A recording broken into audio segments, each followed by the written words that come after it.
नमस्कार, एक बार फिर स्वागत है आपका खास राजस्थान में। बेरोजगारों की मांग उठाना लगता है गहलोत के गांधीवादी सरकार में गलत है। भेदभाव किस रूप में देखा जा रहा है वो हम आपको लाइव दिखाएंगे। कुछ लोग सरकार के दामाद हैं, अर्थात जो गवर्नमेंट कर्मचारी है, उनके तो टेंट लगा हुआ है और इन्होंने आमरण अनशन की घोषणा कर दी। गांधी जी का सबसे बड़ा सत्याग्रह और आमरण अनशन सबसे बड़े प्रबुद्ध शक्तियाँ उनकी हुआ करती थी।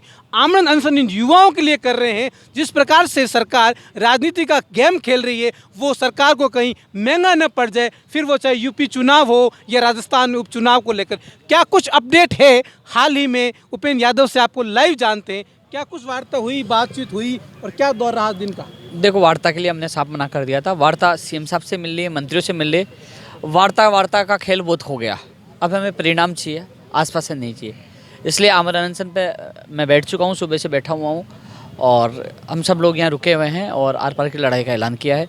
21 सूत्रें जो मांगे हैं वो पूरी हों, जिसे प्रमुख तौर पे जो रीट एसआई के सीबीआई की मांग तो है ही कि सीबीआई की मांग हो, गैर जमानती सख्त कानून बने और बेरोजगारों दर्ज मुकदमे वापस हो। इसके अलावा जो हमारी जो विभिन्न भर्तियां हैं, जो लिखित में समझौता 23 फरवरी को रात को 12 बजे मंत्री आए थे, आप भी मौजूद थे, उसमें कई मांगे आज भी अधूरी हैं।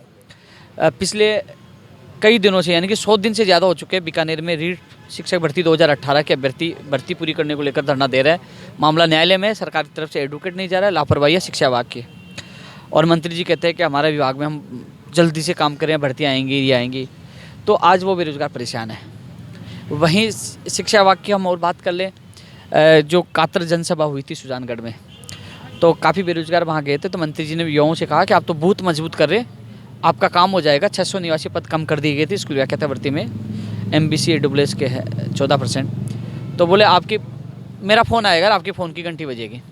हर रात को 12 बजे भी किसी फ़ोन बजता है तो बेरोजगार देखते हैं मंत्री जी का फ़ोन तो नहीं, घंटी कब बजेगी। अब वो कब घंटी बजेगी इसके इंतजार में लड़के यहाँ भी बैठे हैं। कब वो 14% पद भर्ती 2018। हाँ जी।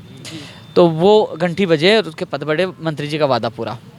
वहीं जो 19,000 पदों की शिक्षा विभाग में रिक्त पद हैं, first grade second grade, PTI भर्ती की विज्ञप्ति चाहिए। अब आश्वासन नहीं चाहिए हमें, उनकी भर्ती की विज्ञप्तियाँ चाहिए।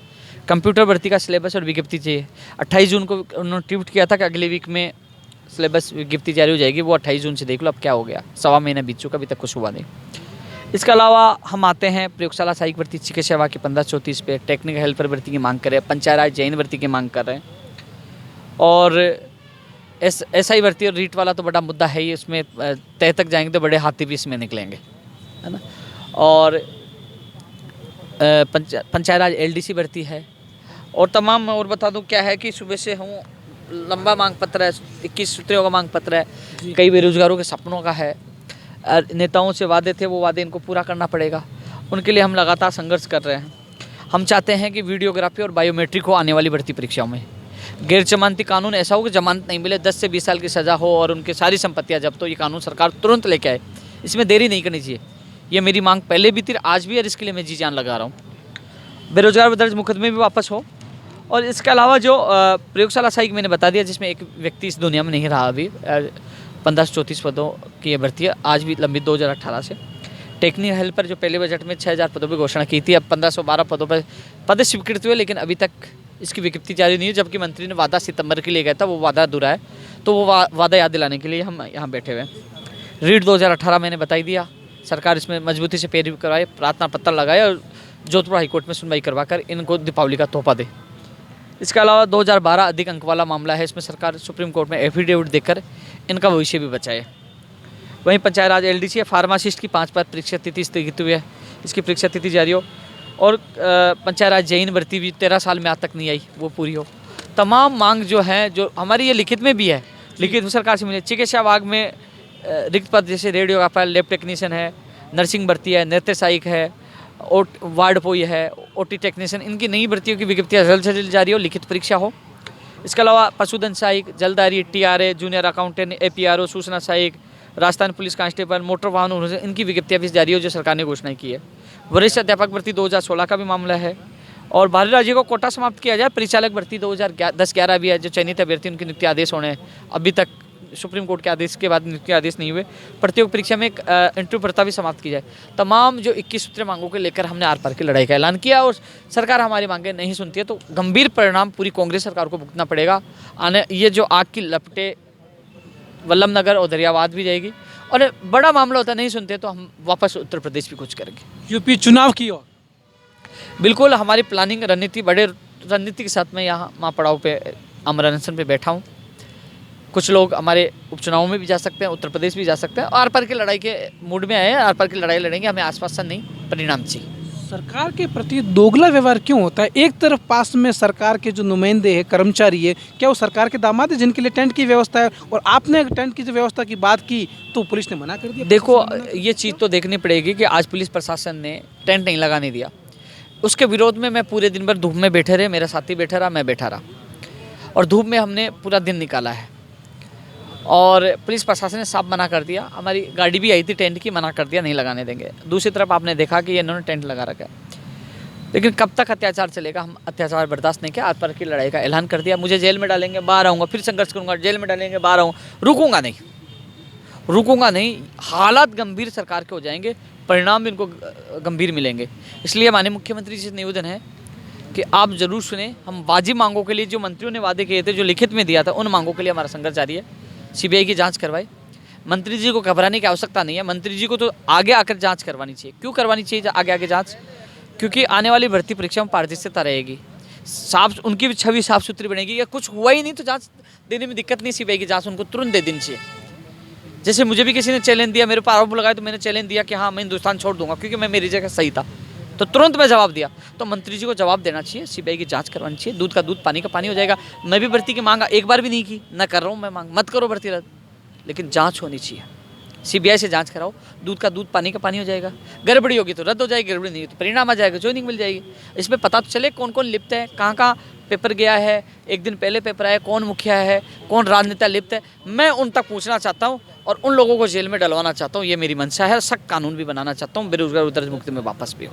सूत्रों के माध्यम से पता चला है हमें कि इसमें सरकार के बड़े बड़े आकाओं का नाम आ रहा है। हो सकता है सरकार ही गिर जाए या फिर शिक्षा मंत्री का घर जाना तो तय माना जा रहा है। देखो सीबीआई की जांच की मांग इसलिए कर रहा है। मुझे कई लोगों ने पूछा कि एसओजी पे आप विश्वास क्यों नहीं करते? एसओजी का मैं सम्मान करता हूं, लेकिन मैं पूछना चाहता हूं एसओजी को मैंने शिकायत दी थी फर्जी डिग्री लाइब्रेरियन की, उनके खिलाफ कार्रवाई क्यों नहीं हुई? मैंने सबूत दिए थे। आज तक जो लाइब्रेरियन का पेपर आउट हुआ वो कहाँ से हुआ, आज तक एसओजी पता क्यों नहीं लगा पाई? उसके अपराधी कैसे छूट गए? वहीं जैन डिग्री का कौन अपराधी है? जैन डिग्री भजन लाल का नाम आया, वो जैन डिग्री में भी लिप्त था। जगदीश विष्णु आज तक गिरफ्तार क्यों नहीं हुआ? तो संदेह मुझे हो रहा है एसओजी के ऊपर भी। इस बार भी जगदीश विष्णु का बहुत बड़ा नाम चल रहा है। बिल्कुल, इसलिए तो मैं कह रहा हूँ कि एसओजी के बजाय सीबीआई से जांच होनी चाहिए। इसलिए हमें एसओजी पे विश्वास नहीं। और एसओजी पे संदेह का कह रहा है तो एसओजी कारनामा करके दिखाए, कड़ी तक जाए, बड़े बड़े आकाओं का नाम ओपन करे, न हाथियों को पकड़े, फिर एसओजी भी विश्वास कर लेंगे कि एसओजी दिखा दे कि हमने इस राजनेता को, तमाम लोगों का पर्दाफाश कर दे तो मान जाएंगे एसओजी सही काम कर रही है। अन्यथा एसओजी विश्वास नहीं, सीबीआई से जांच की मांग कर। आपका स्वास्थ्य कैसा? आज पहला दिन है आपका अनशन का, आप इससे पहले 9 बार अनशन कर। देखो मेरा स्वास्थ्य अभी तो देखो अंदर से है ना, थोड़ी समस्या मुझे हो रही है अभी भी। पहले मैं 4-5 दिन तक मैं टक्कर झेल के बाद वो हॉस्पिटल पहुंच जाता था कि तबीयत खराब होती तो डॉक्टर हॉस्पिटल पहुंचा देते, लेकिन आज पहला दिन है और मुझे थोड़ी सी घबराहट मुझे हो रही, क्योंकि मैं पहले कई बार अनशन कर चुका हूँ। डॉक्टर ने मुझे मना किया था, उसके बाद हाँ मना किया था, लेकिन उसके बाद में भी लेकिन जब स्थिति होगी अब स्वाभिमान की, अधिकारों की, अत्याचार के खिलाफ, भ्रष्टाचार के खिलाफ, अब लगता है कि बहुत ज़्यादा कुछ हो चुका है। बार बार आश्वासन मिलना, 9 साल संघर्ष किया, प्रदेश का हर बेरोजगार विश्वास की तरफ देखता है कि हाँ उपेंद्र यादव हमारे विश्वास पे खरा उतरेगा। मुझे सीएम साहब ने बुलाया, वार्ता के लिए गया, मंत्रियों ने बुलाया, मैं गया, लेकिन इस बार मैं वार्ता के लिए नहीं जाऊँगा। उनके प्रतिनिधि, उनके मंत्री आएंगे, क्योंकि वार्ता में हम सारी चीज़ें रख दी, हमें परिणाम चाहिए, आश्वासन नहीं चाहिए। क्योंकि मैं खुली पूरी सरकार से लड़ रहा हूँ। मुझे पता है कि सरकार से लड़ना छोटी मोटी बात नहीं, मुझे भी खतरा है, हो सकता है इसके गंभीर परिणाम मुझे आने वाले समय में मिले, लेकिन मैं गंभीर परिणाम भी भुगतने के लिए तैयार हूँ। लेकिन सरकार अपने वादा पूरा करे, मंत्री अपना वादा निभाए जो लिखित में दिया था। आज सबसे बड़ी बात, मैं सुभाष गर्ग साहब से एक बार मिलने गया, बोले मैं तो सदस्य था, क्या करूँ? वो मुकर गए अपने वादे से। अपने वादे से मंत्री मुकर रहे हैं। अगर सीबीआई से मुकर जाएगा तो क्या हाल होगा? इसीलिए तो मुझे भी बड़ी तहस पूछी, आज मेरे आत्मसम्मान को ठेस पूछी कि यार मैंने इतना सरकार को सपोर्ट किया, साथ दिया, चुनाव में सपोर्ट किया, हर जगह जहाँ अच्छा हुआ धन्यवाद दिया, लेकिन आज सरकार के मंत्री और सरकार ही हमारे साथ धोखा कर रही है। इसलिए मैंने आर पार की लड़ाई का ऐलान किया और मैं आज आमरण अनशन पे बैठा हूँ। हालांकि कई बार परिस्थितियाँ बनी, राजनीतिक लोगों ने परिस्थितियाँ बनाई, सीएम से मिला तो उपेंद्र यादव सीएम का आदमी है, कई आरोप लगाए लोगों को, लेकिन मेरा काम, मेरा संघर्ष लोगों को जवाब देगा। आज बेरोजगार जब भी संकट में रहते हैं मैं साथ रहता हूँ। आज एसआई भर्ती को तो लोगों ने बुला ही दिया, रीट का नाम आ रहा है और रीट को थोड़े दिन बाद बुला देंगे, केवल सुर्खियों में आएंगे, बुला देंगे, लेकिन अंतिम समय तक लड़ने वाला उपेंद्र यादव मिलेगा। जब जब मेरा प्रदेश का बेरोजगार संकट में रहा, लंबित भर्तियाँ हो, नई भर्तियाँ हो, बाहर राज्य का कोटा हो, कानून बनाने की मांग हो, तमाम चीज़ों के लिए उपेंद्र यादव ही लड़ता है। नई भर्तियाँ निकलवाने के लिए मांग मैं कर रहा हूँ, पुरानी भर्तियों के लिए मैं कर रहा हूँ, तो उस समय मैं ही साथ रहता हूँ। एक समय साजिशों का दौर चला, आईटी सेल के बड़े बड़े लोगों ने, आईटी सेल के लोगों को लगा मुझे बदनाम करने की कोशिश की, और आज मैं कह रहा हूँ आंदोलन मैं कर रहा हूँ, मैं वार्ता के लिए नहीं जा रहा। यदि मेरे युवा साथियों को कहना चाहूँगा, जो लोग आईटी सेल के कई लोगों ने मेरे पास ठेक किया, कई लोगों ने ख़त्म करने की कोशिश की, आ जाइए, स्वागत है। ये बेरोजगारों का शुद्ध आंदोलन है। मंत्री जी ने उस समय आंदोलन पे आरोप लगाया, जो आंदोलन चला डॉक्टर साहब के नेतृत्व में, कई बेरोजगार साथ भी बैठे थे जी। उन्होंने कहा यह भाजपा का आंदोलन है, यानी कि जो बेरोजगार, वो शुद्ध पीड़ित बेरोजगार बैठा, वो भी भाजपा के हो गए। शिक्षा मंत्री ने भाजपा का बता दिया। यदि उस दिन मैं भी चला जाता, मैं भी भाजपा को हो जाता। मेरा यह आंदोलन, मेरा प्रदेश की बेरोजगार का आंदोलन खत्म हो जाता। इस आंदोलन को बचाने के लिए मैं उस आंदोलन में शामिल नहीं हुआ।